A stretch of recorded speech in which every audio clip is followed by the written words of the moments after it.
PM Shri പദ്ധതി. എന്താണ് PM Shri? നമ്മുടെ കേരളത്തിലെ പല യങ്സ്റ്റേഴ്സിനും എന്താണ് PM ശ്രീ എന്നതിനെ പറ്റി ഒരു ധാരണയുമില്ല. ഓക്കെ, അപ്പോൾ നമുക്ക് എന്താണ് PM ശ്രീ എന്നതിനെ പറ്റി ഒന്ന് ഡിഫൈൻ ചെയ്യാം. PM ശ്രീ എന്താണെന്ന് അറിയുന്നതിന് മുൻപ് നമുക്ക് നാഷണൽ എഡ്യൂക്കേഷൻ പോളിസി എന്താണെന്ന് അറിയണം.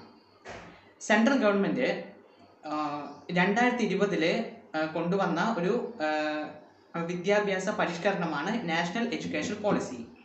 നാഷണൽ എഡ്യൂക്കേഷൻ പോളിസിയുടെ ഒരു ഭാഗം മാത്രമാണ് PM ശ്രീ. അപ്പോൾ എന്താണ് PM ശ്രീ? PM ശ്രീ തീർത്തും മോണ്ടിസോറി എഡ്യൂക്കേഷൻ പോളിസിയിൽ ചേർന്നാണ് ഇത് പ്രവർത്തിക്കുന്നത്. അപ്പോൾ അതിനു മുമ്പ് എന്താണ് മോണ്ടിസോറി എഡ്യൂക്കേഷൻ പോളിസി എന്ന് നമുക്ക് അറിയണമല്ലോ.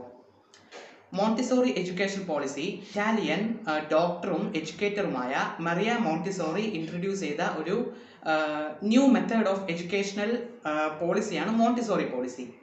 ഈ പോളിസി തീർത്തും നമ്മളിപ്പോൾ പുലർത്തുന്ന ഈ ഒരു സിലബസിൽ നിന്നും വളരെ ഒരു അജഗജാന്തര വ്യത്യാസമുണ്ട്. കാരണം ആ കുട്ടി പഠിക്കുന്ന കുട്ടിയാണോ പഠിക്കാത്ത കുട്ടിയാണോ എന്നൊക്കെ എങ്ങനെയാണ് നമ്മൾ ഒരു ഫസ്റ്റ് സ്റ്റാൻഡേർഡ് മുതൽ 10th വരെ ഒക്കെ നോക്കുക. ഇപ്പോൾ ഒരു കുട്ടി ഒരു സിലബസ് ആയിക്കോട്ടെ, ഇപ്പോൾ ഒരു ബുക്ക് ആ കുട്ടി ബൈ ഹാർട്ടായിട്ട് ഇത് പഠിക്കുന്നു, അത് പരീക്ഷയെ കൊണ്ടുപോയി എഴുതുന്നു, ആ കുട്ടി മാർക്ക് വാങ്ങിക്കുന്നു, ആ കുട്ടി ജയിച്ചു കയറുന്നു.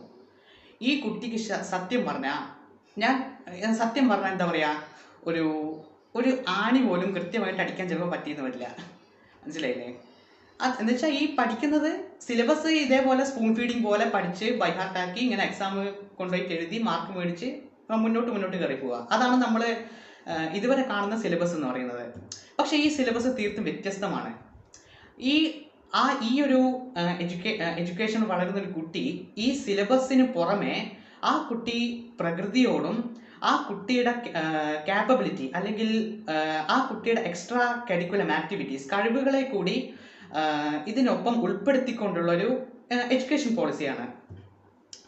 അതായത് ഇപ്പോൾ ഒരു കുട്ടി നന്നായി പഠിക്കാൻ പറ്റിയില്ല എന്ന് വിചാരിക്കുക, പക്ഷെ ആ കുട്ടിക്ക് വേറെ പല കഴിവുകളുണ്ട്. അതൊന്നെങ്കിൽ കാർപ്പൻട്രി ആവാം, അല്ലെങ്കിൽ വേറെ പല ഈ സ്കിൽഡ് അല്ലെങ്കിൽ അൺസ്കിൽഡ് മേഖലകൾ ആ കുട്ടിക്ക് കഴിവുണ്ടായിരിക്കാം. ഈ ഒരു പോളിസി കൊണ്ടുള്ള ഗുണം എന്ന് പറയുന്നത് എന്താ പറയുക, ഇത്തരത്തിലുള്ള എക്സ്ട്രാ സ്കില്ലുള്ള കുട്ടികളെ അവരെയും കൂടി നമ്മൾ ഉൾപ്പെടുത്തിയിട്ട് അവരുടെ കഴിവുകളെ പ്രോത്സാഹിപ്പിച്ച് അതിനെ എന്താ പറയുക പുറത്തെടുത്ത് അവരുടെ ആക്ടിവിറ്റീസൊക്കെ കുറച്ചും കൂടി ഒന്ന് സ്ട്രോങ് ആക്കി മാറ്റുക.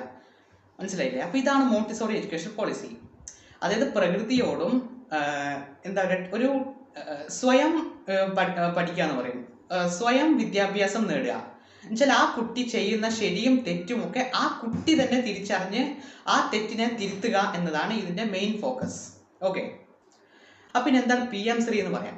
കുട്ടികളെ ഈ സാധാരണ സിലബസിൽ നിന്ന് മാറ്റി അവരെ എന്താ പറയുക എക്സ്ട്രാ കരിക്കുലം ആക്ടിവിറ്റീസ്, അതിന് ഹാൻഡിക്രാഫ്റ്റ് ആയിക്കോട്ടെ, വല്ല സ്കിൽഡ് ഡെവലപ്മെൻറ്റ് പരിപാടികളായിക്കോട്ടെ.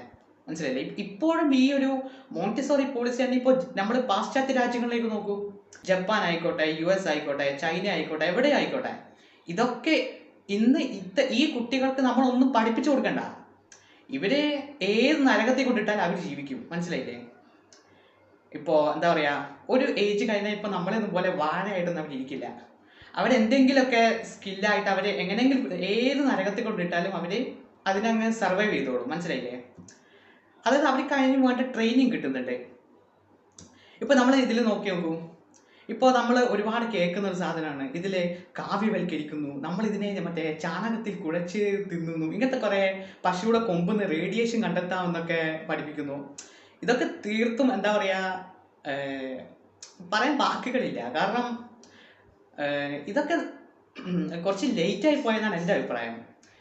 മനസ്സിലായില്ലേ? കാരണം ഇത്തരത്തിലുള്ള പരിപാടി ഇതൊക്കെ വളരെ തെറ്റായിട്ടുള്ള ധാരണകളാണ്. ഇങ്ങനെ റേഡിയേഷൻ പശുവിടെ കൊമ്പുന്ന് റേഡിയേഷൻ ഇതാക്കിയെടുക്കുമെന്ന് പഠിപ്പിക്കും, മറ്റേ വേറെ ഏതോ നൂറ്റാണ്ടിലേക്ക് കൊണ്ടുപോകുന്നൊക്കെ പറയുന്നത്. ഇതൊക്കെ വളരെ എന്താ പറയുക തെറ്റായിട്ടുള്ള കാര്യമാണ്. ശരിക്കും ഇതല്ല ഇതിൻ്റെ സത്യം എന്ന് പറയുന്നത്. അപ്പോൾ കുട്ടികളെ ഇപ്പോൾ ഈ പ്രൈമറി സ്റ്റേജ് മുതൽ തന്നെ അവരെ പഠിത്തത്തിനൊപ്പം തന്നെ അവരെ ഇത്തരം ആക്ടിവിറ്റീസ് ഉൾപ്പെടുത്തുക.